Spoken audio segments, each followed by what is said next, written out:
Hello, everyone, and welcome to A Doctor's Journey podcast, navigating life and medicine with coaching and healthcare innovation. And I'm your host, Dr. Miguel Villagra. And today I have the privilege of having a special guest, Dr. Jose Bolanos.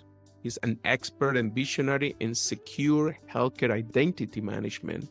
And he's the founder of Nimbus T Global, a company that is dedicated to change the healthcare security. He's an OBGYN specialist with extensive experience in strategic development for healthcare startups and a wealth of knowledge that he will share with us today. I'm very grateful of having him here today. Dr. Bolanos, how are you doing? Thank you very much. I'm very excited to be part of your program.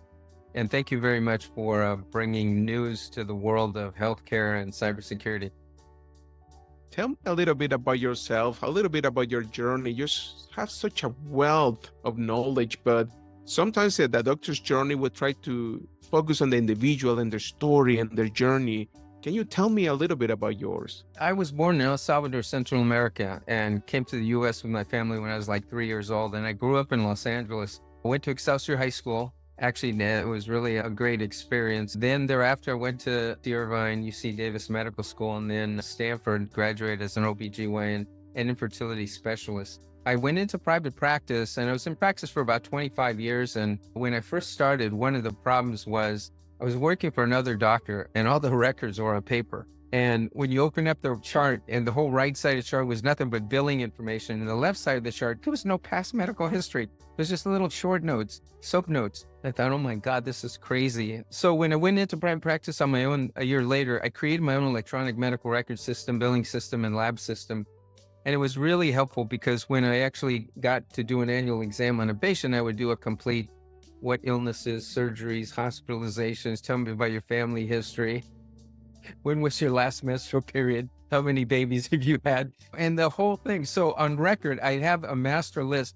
So when they come in annually, all of a sudden the next year, I would just press a button and it would actually create a new record with the past medical history. And I then update it when I'm talking to the patient. It made it really very efficient. And then when I got done, I had a complete record. I had my examination assessment plan, boom.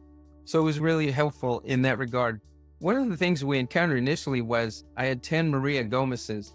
And when you do a search for Maria Gomez, 10 of them show up and the only differentiator was an ID number. I thought, oh, we're going to get the wrong information on the wrong record. So we solved the problem initially then by adding a first initial last name dash 8 digits of the birth date. So you could differentiate which was the right Maria Gomez.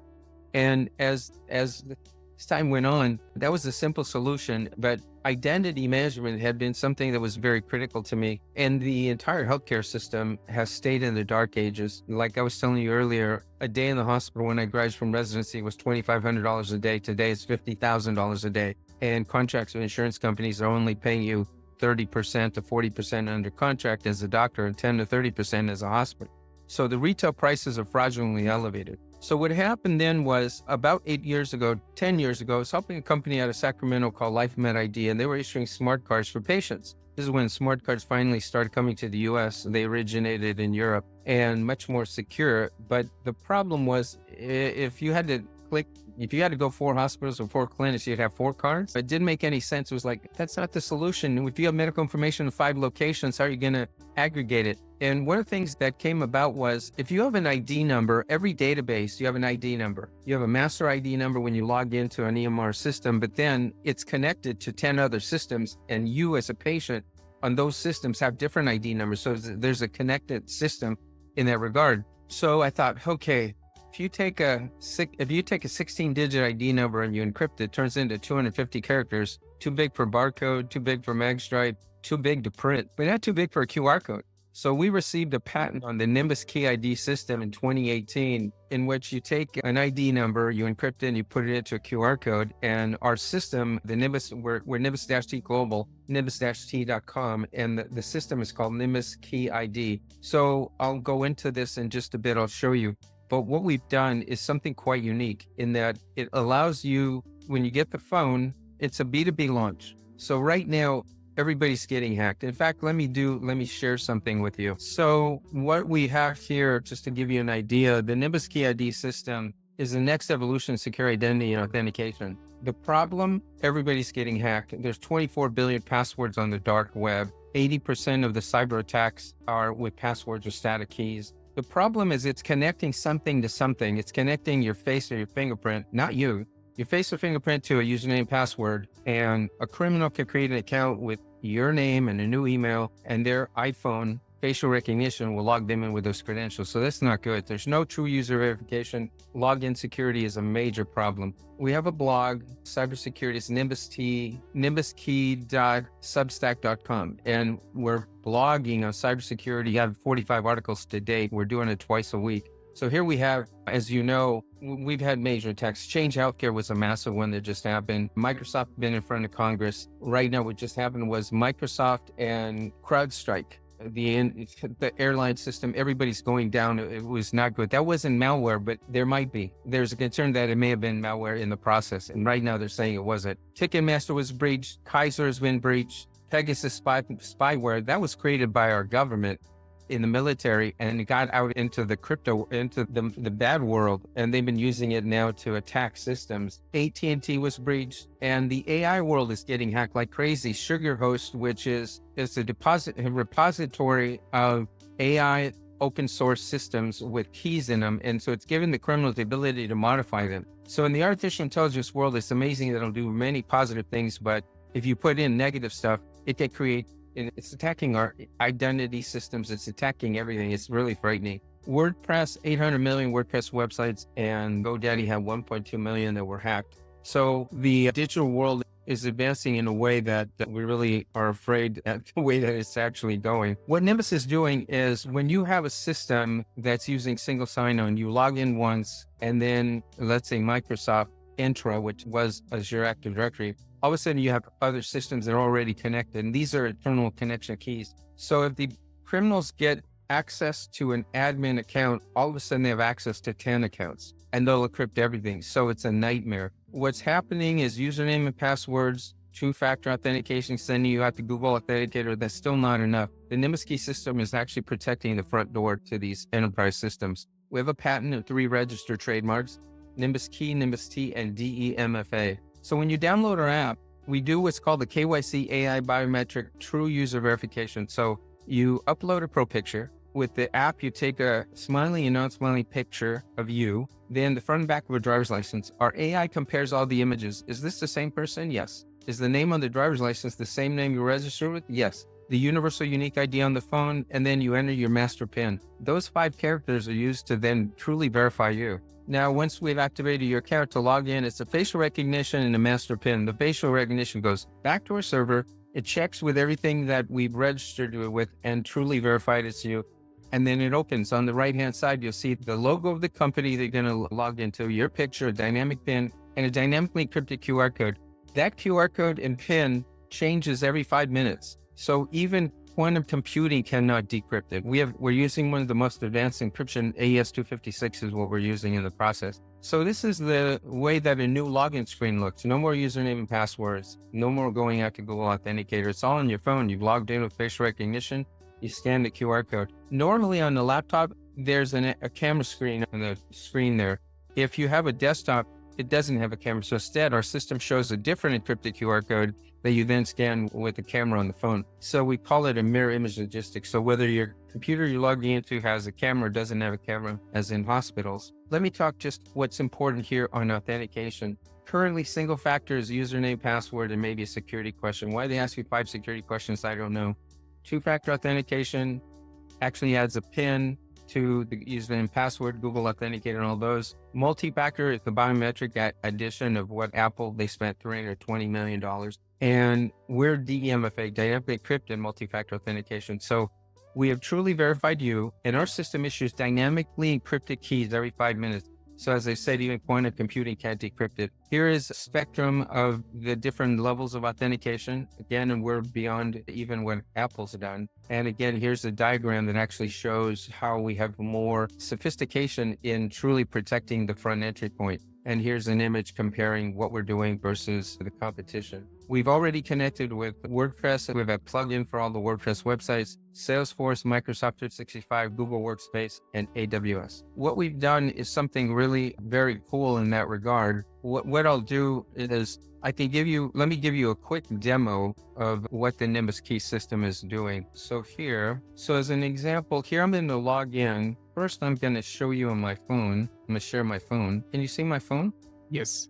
Okay, fantastic. And I am connected to the internet. So I'm going to open up my Nimbus Key app. So right here, I've already logged in with facial recognition. So all I have to do is log in with my master PIN. And what is done here now, if I'm logging into a hospital, for instance, it would be one of these selections here. So here it has the logo, my picture, a dynamic PIN, and a dynamically encrypted QR code. When you download our app, you'll have the access to your account there.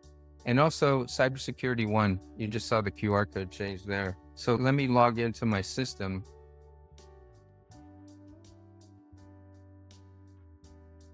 I didn't have to go out to Google Authenticator. I have to refresh the screen because it was actually waiting too much. So I just logged into my system. And again, we're trying to do everything to protect you, and we're protecting the enterprise system that you're trying to log into. So here I've logged in. I have Microsoft, Google Workspace. As an example, Microsoft was having all kinds of problems in their login. So what I'm going to do right now is I'm going to show you how easy it is. So here it says Microsoft on the left. And all the employees of the Microsoft system, this is how they would be logging in.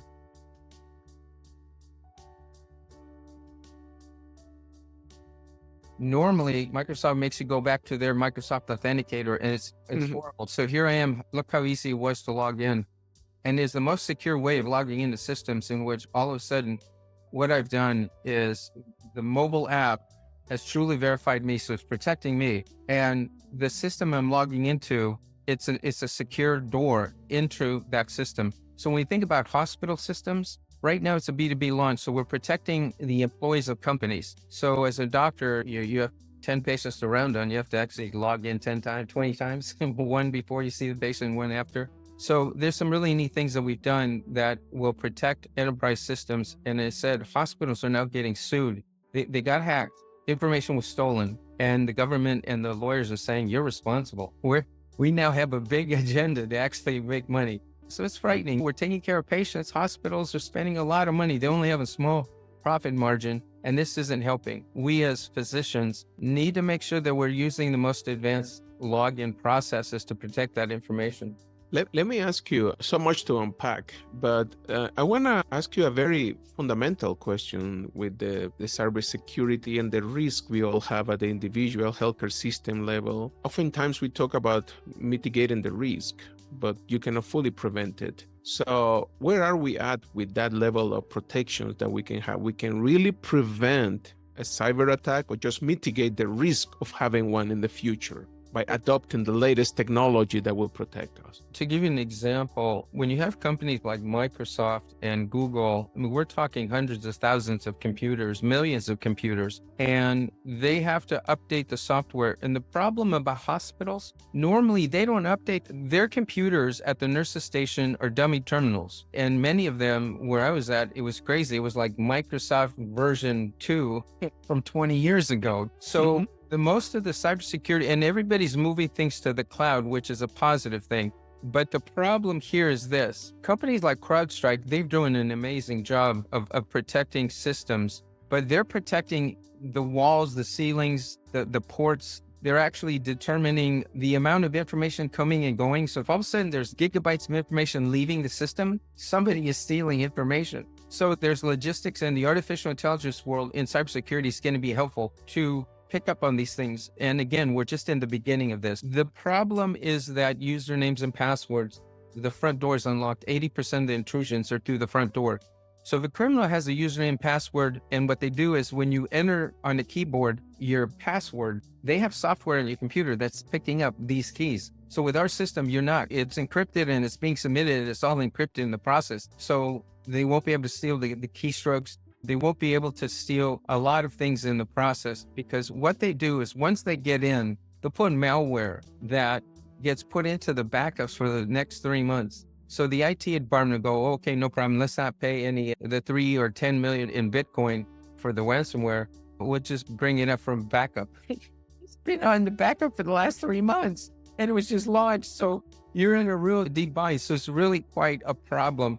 It is frightening because the government's getting hacked. They're stealing things, okay? You think about the Chinese, some of their sophisticated fighter jets, they're going, how come their jets look like ours? They've stolen so much and in the biopharma industry, you're doing research, and we're helping a couple biopharma companies where the secure identity of the participants in the clinical trials is really important because they get paid, and the government is mandating KYC. Again, KYC AML in the banking industry is know your customer, anti-money laundering. So when you go to the bank, set up an account, they check your driver's license, they see you, and they go, yeah, this is really you, we're giving you an account. So we're doing that in the digital world, that we're verifying that it's you. And in the biopharma industry, the participants need a KYC verification. So we're going to be helping in that regard in a simpler way, in which, you know how you have a Starbucks card on here, but it has a barcode and you go ahead and scan it? That's not encrypted. Anybody can steal that. But we actually have a way in which we'll have a similar card, but have your picture and an encrypted QR code that then is scanned. And then on the system, it'll come up, has your picture, and it says, okay, yeah, this is really you. So we can actually help verify and make it easier for patients to log in. Now, when you have a biopharma company that's spending millions of dollars in accruing data that's going to get you a patent that's going to be worth billions of dollars, and somebody steals it, oh my God. And that's the funny thing is, where the biopharma industry, they have no clue about this. We've talked to quite a number of them, and they're like clueless. You guys don't want to protect your information? You're about to submit a patent. Let me ask you, circling back to Nimbus. When you stack the product, you have it available already for individual or just for large corporations, or there's something? Right now, that's a very good question. Right now, as I said, there's a B2B logistics and a B2C logistics. As in the social media world, and right now, you can create an account on Google, so can a criminal create an account on Google. But what happens is there's internal, something called OAuth and some other internal communications. They'll say you log in once and all of a sudden you have Google allows you to log in. You're not having to punch in the username and password. But that is the most frightening thing because the front door hasn't been locked. It's too easy to get in. And once they get in, you already have these internal connections. So what we do is it's called the SAML2 OpenID Connect, SAML or OIDC. And the banking industry uses these back-end secure connections. So our system, a company will give the IT people 5 users free for 30 days. We'll do a SAML2 backend connection to their system with our system.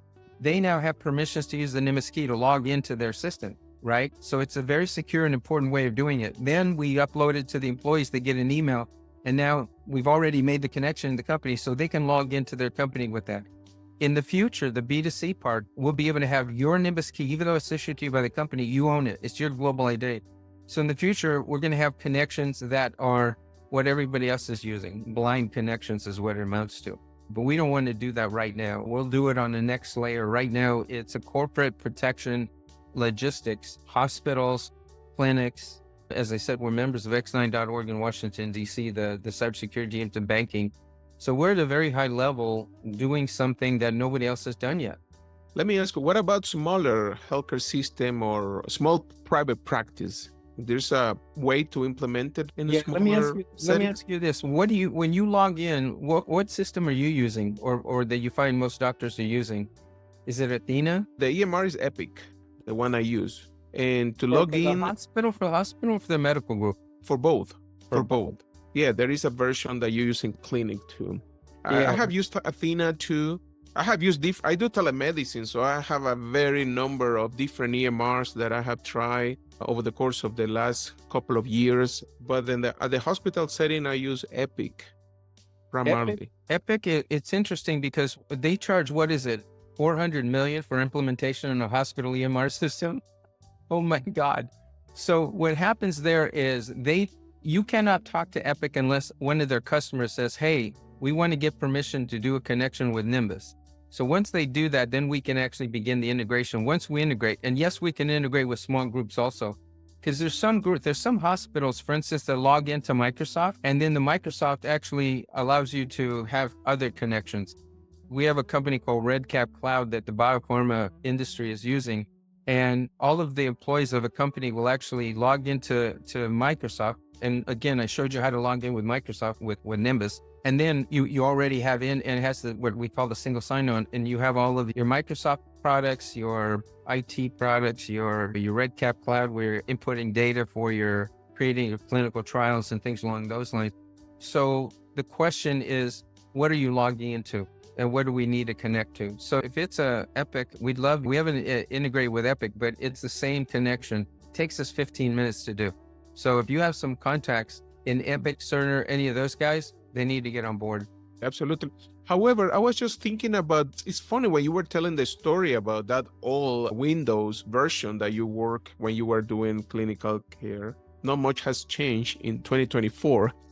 There's still the old version of Windows, not even Microsoft Edge, the latest web browser. Oftentimes you're using the old Internet Explorer that Microsoft is recommending not to use even. But in the hospital, that's what you have.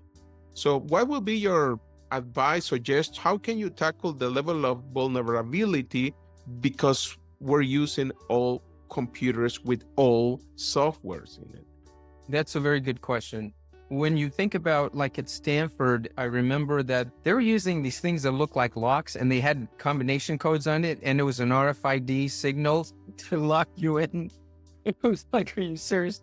Then some are using RFID cards, right? So the nurse has it attached here and she touches it and it logs her in. That's single factor authentication. That is horrible because what happens is on these dummy terminals, the criminals can have software in there and as you touch it and it gets that signal, it's a static signal. Now they have the key to log in. It's single factor, not good. So with our system, again, you're not touching anything. The entire commission from A to B to C is all encrypted, so they can't steal it. And it's verifying who you are. So you scan it, you're not doing anything on the keyboard, you're not punching in a 6-digit PIN, you're not putting in your password. So it is protective in that way. And it's easier to use as a physician. I had one physician friend, he says, it takes me half an hour to 45 minutes. I have to log into 4 separate systems at the hospital. That's not fun.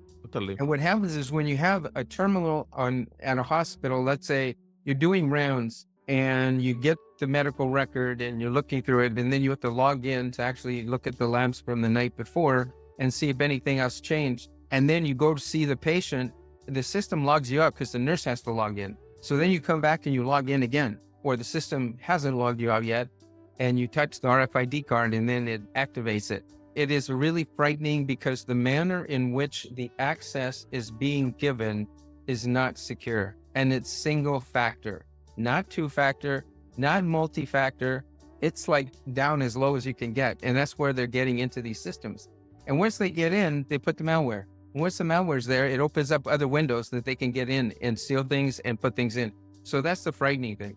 Now, let me ask you, I guess the government is getting more into trying to regulate how protected we are. And right now, what I see is that it's going to be crucial to have implementation of these products. The more you have it, the more that dashboard keeps growing because you have more of your applications for your everyday life. But is there any enforcement of cybersecurity protections that the government might mandate you have the most updated one that will protect you the most? Okay. Right now, the government they're about to approve something that is requiring an advancement in digital identity. When you think about the artificial intelligence world as an example, how do we actually protect the AI world that the criminals are now using to expand the criminal attacks? There were requests for the government to pass legislation to stop the development of AI. Well, that's not going to happen. We're way past it. You need to secure the entry point is what happened. You need to do true user verification, KYC, AI, biometric, true user verification. What's happening right now in the digital world, the government is so confused. As I said, the definition of authentication, single factor, username, password, 2-factor, Google Authenticator. The government is calling 2-factor multi-factor, and it's not multi-factor, it's 2-factor. Multi-factor adds a biometric. So even the government doesn't even know what they're talking about. That's the hard part. The understanding of authentication is something nobody's ever even looked at. And the legislators have no idea. The doctors don't know what this means, right?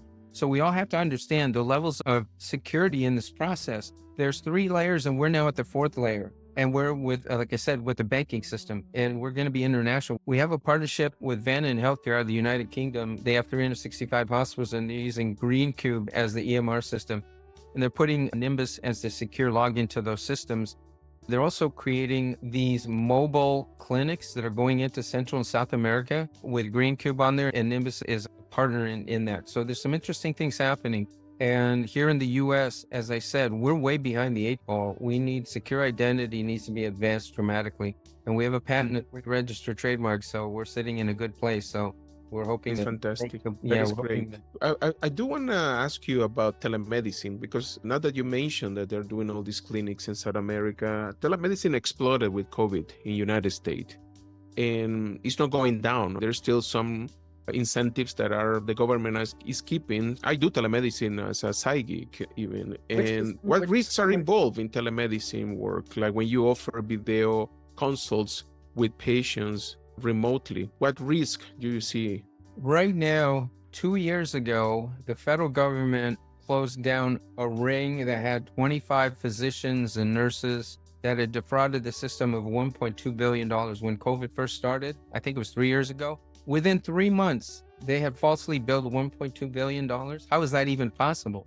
With telehealth. So what happens here is, how do you actually verify that the transaction actually happened? Right now, third-party administrators and insurance companies, where you have to send a report, an operating report. You have to send, your notes on a visit. Are you serious? I thought there was HIPAA regulation in protecting this information. They're trying to verify that this actually happened. So in a telehealth visit, imagine the doctor actually logging into your telehealth this way. The system is now verified that it's truly you, not a criminal actually doing this. And you submit a bill and it's been validated. So the Nimbus Key system, in a logistical sense, can play a very significant role in, as I said, getting rid of third-party administrators and verifying and optimizing the payment system, right? So where doctors get paid, and that was one of the things we were talking about, in healthcare payments, $4.5 trillion in healthcare payments. The criminal and abuse of the system is like 20 to 25%. Change Healthcare was processing 20% of that, and they went under, and doctors aren't getting paid, hospitals aren't getting paid, doctors are going to go bankrupt. What's happening in the digital world in healthcare is a nightmare. You have third-party administrators that are adding an extra layer, and it shouldn't even be there. The contract pays doctors 30 to 40% of the bill, and the insurance companies pay hospitals 10 to 30% of the bill. A day in the hospital is $50,000 a day now. It used to be $2,500 a day. But at $50,000, as I said, I was hospitalized 2 years ago with a viral brain infection at Stanford Hospital. The bill for 7 days was $360,000. The contracted payment was $150,000. But if this was a person who didn't have insurance, that is the full bill that they go after, and you're going to be losing your house. You're going to be, being bankrupt, and you're going to be committing suicide, literally, not physically. What do I do? So the whole system has been a nightmare. And the digital world right now in the banking industry with stablecoins, we have something that we've done. Actually, if you look up nimbus-t.io, we have already prepared a white paper for the launch of a stablecoin called NTCC for Nimbus T, NTCC for payments in healthcare. To give you an example, we're talking to a hospital system in Pennsylvania that has 5,000 employees. They're paying $40 million a year in full coverage insurance. 5,000 employees with a $5,000 deductible, that's another $25 million, $65 million. Now, when those employees of that hospital seek treatment within the hospital or within the doctor community, you send a bill to that same insurance company, you just send a $40 million a year payment, and they're paying you 10% to 20 to 30% of the bill? Are you serious? So we were able to get this hospital system catastrophic coverage for their employees for $9 million. That would leave $31 million in a central account. And we've already created a demo in which you have an account that says you have $5,000 in stablecoin. You go to the doctor's office, and that was a charge for $250. Oh, you're paying it full?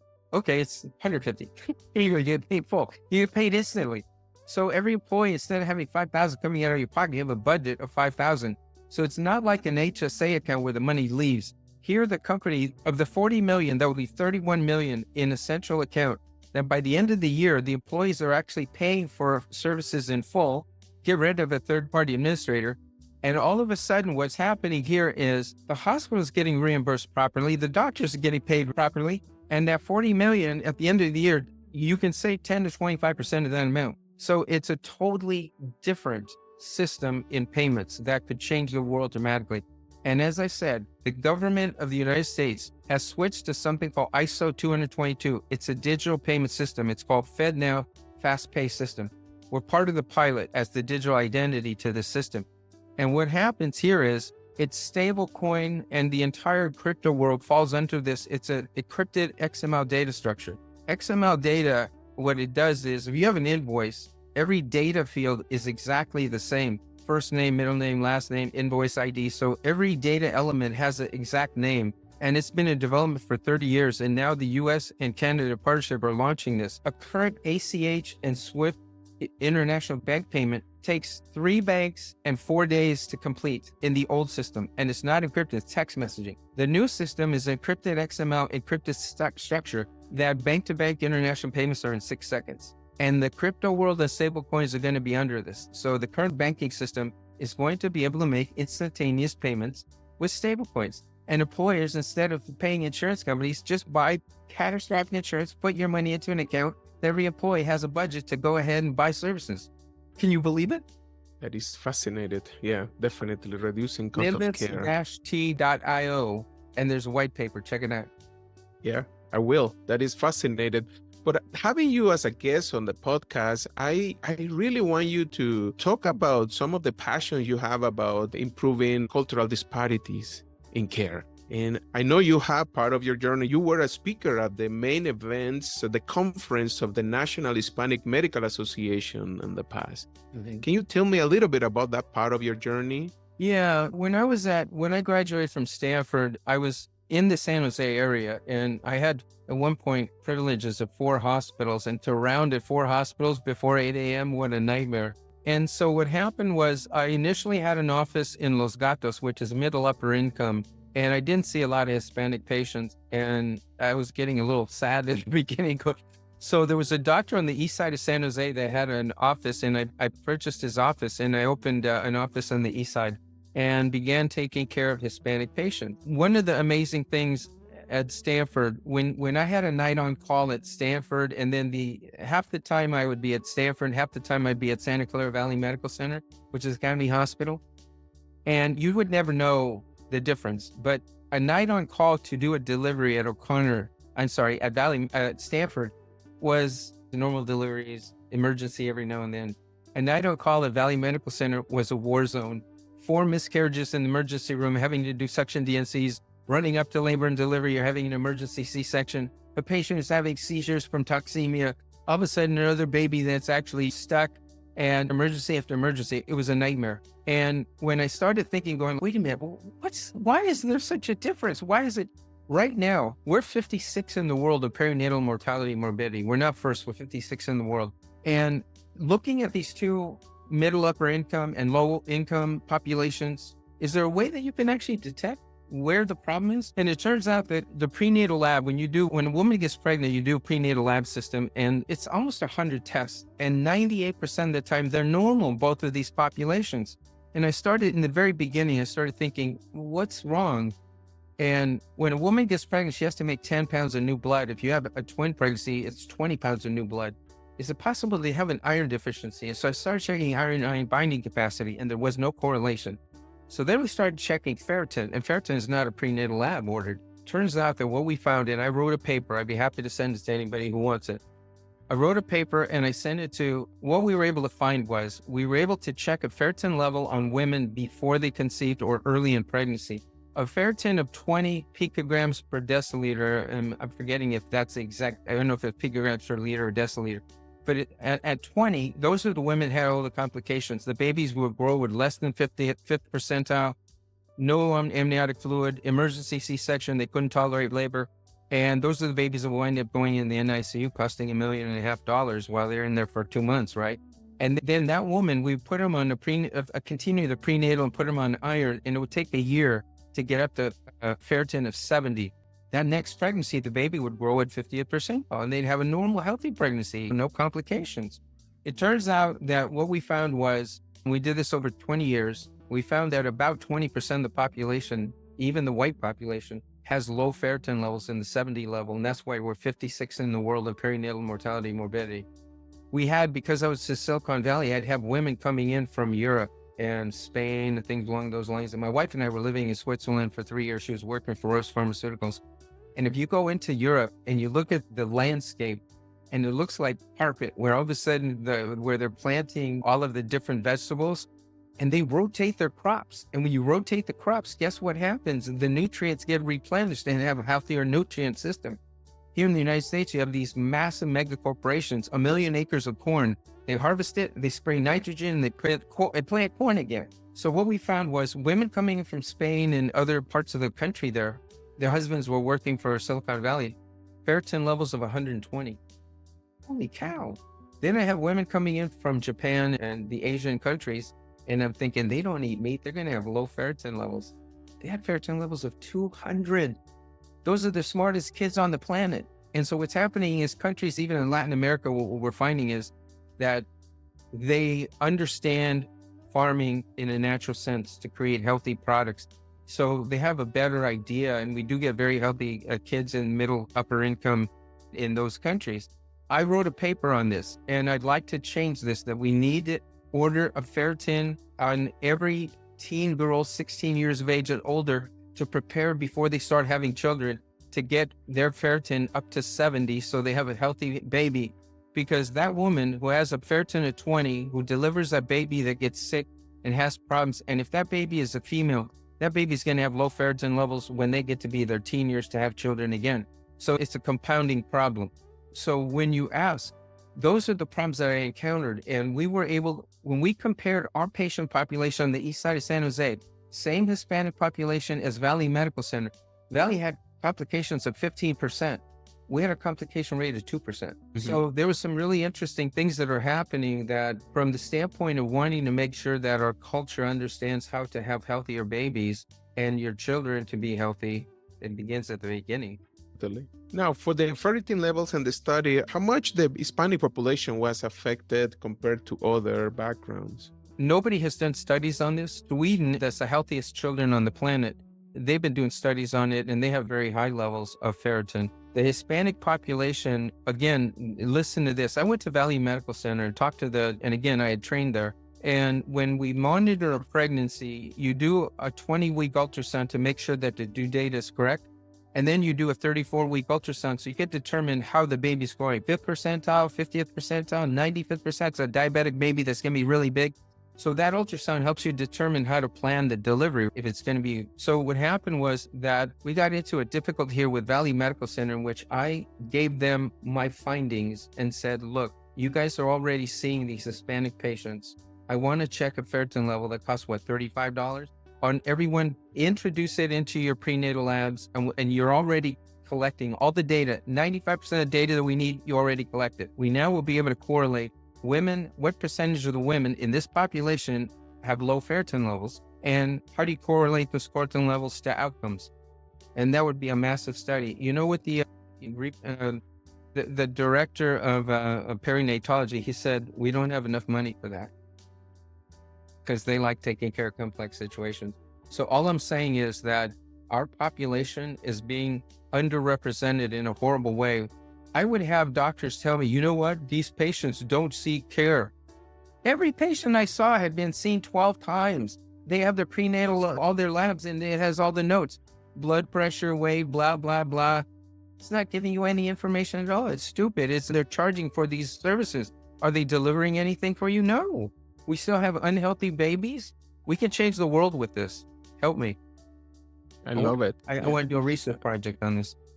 I love it. That was a great message. It was so great to have you as a guest. Do you have any last message, though, for physicians, which is the main audience of this podcast, as far as how they can protect from cyber attacks, cybersecurity, what they can do at this point? My email is jose@nimbus-t.com. I would be happy to entertain, and I do Zoom calls with doctors all the time and with CIOs, CEOs. I have 30,000 connections on my LinkedIn, so you can find me there. I would love to understand how you're logging into systems and how we can actually connect the Nimbus Key system to simplify and improve the security around your data. To give you an example, I was just on another podcast from a group called Merge Medical, and they're a group of 40 orthopedic surgeons. I'm not going to tell you how much they generate in revenue, but it's a lot of money. And what happened was 4 years ago, they got hacked and they almost went bankrupt. And so they came out of it. And one of their founders, he says, Jose, so they brought me on to do an interview. So they've actually invested in Nimbus. And he said, you won't believe this, but our CIO, I still have the same password from 20 years ago. They got hacked and they haven't changed the passwords for everybody. So you don't want passwords. We have a better system that makes it more powerful in protecting that information. Fantastic. It was great to have you, Jose. Miguel, I appreciate it. Hablamos español, and again, El Salvador and Nicaragua. Gracias. Thank you.